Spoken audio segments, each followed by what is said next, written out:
Bite down. Bite down.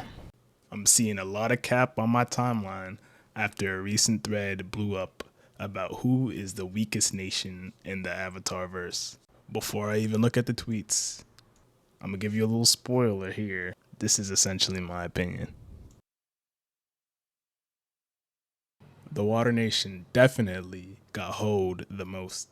A decent amount of people were saying that the Water Nation was the weakest as they got invaded in their natural habitat and they were still badly losing. Even with the help of the Avatar, they barely pulled through the victory. So people are saying the Water Nation is the weakest. The problem is this judgment can be applied to any other nation. The Earthbenders were losing very badly to Iroh during Ba Sing Se when he almost took down the walls and invaded the nation. And Ba Sing Se is like all Earth, so they were surrounded by their environment and they were losing too. Obviously, we get a couple tweets like these.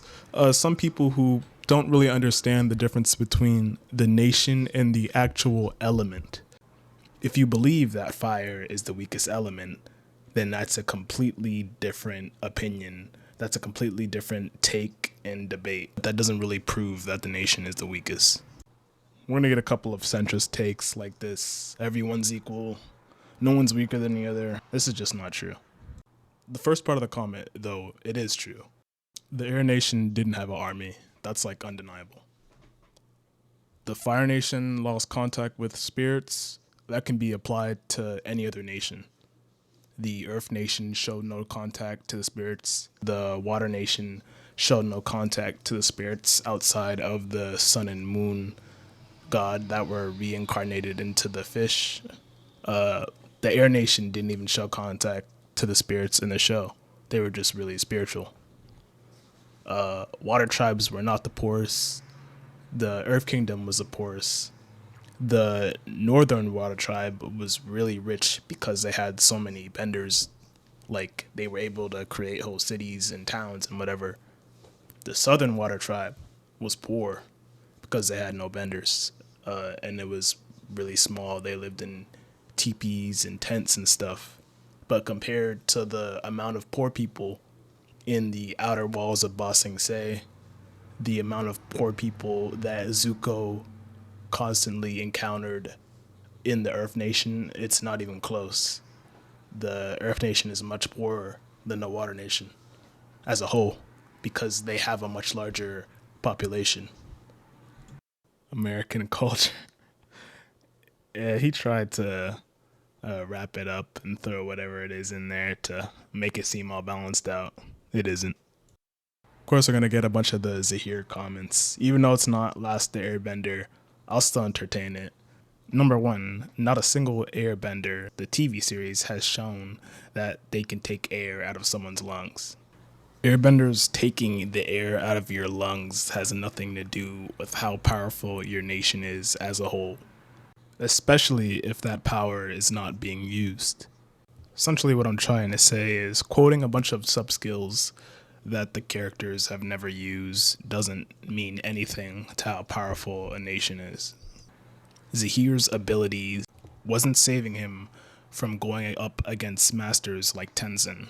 The same title of master in Aang's time, ultimately, they lost against the Fire Nation.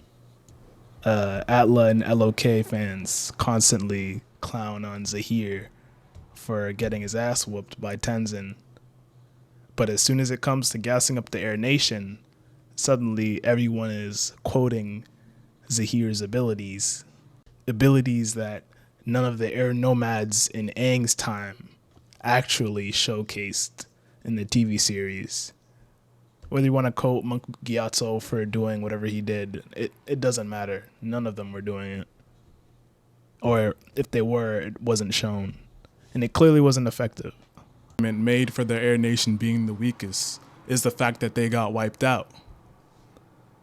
Now you often hear counter arguments like they had the power of the comet, and if the Fire Nation attacked the rest of the nations, they would fall too. But we actually know that to be untrue. We already see it from this text where it's kind of debunked. It says right here, Sozin exploited the comet against the Earth Kingdom and the Water Nation after he destroyed the air nomads.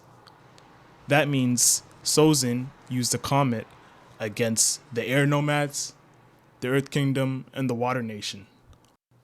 The Air Nation fell in a day, while the Earth Kingdom and the Water Tribes were able to fight for 100 years.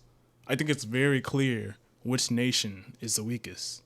If you're still confused as to why the Air Nation is the weakest, it's because they're pacifists. They're supposed to be the weakest by definition. They didn't have an army, they didn't have a navy, they didn't even have an economy.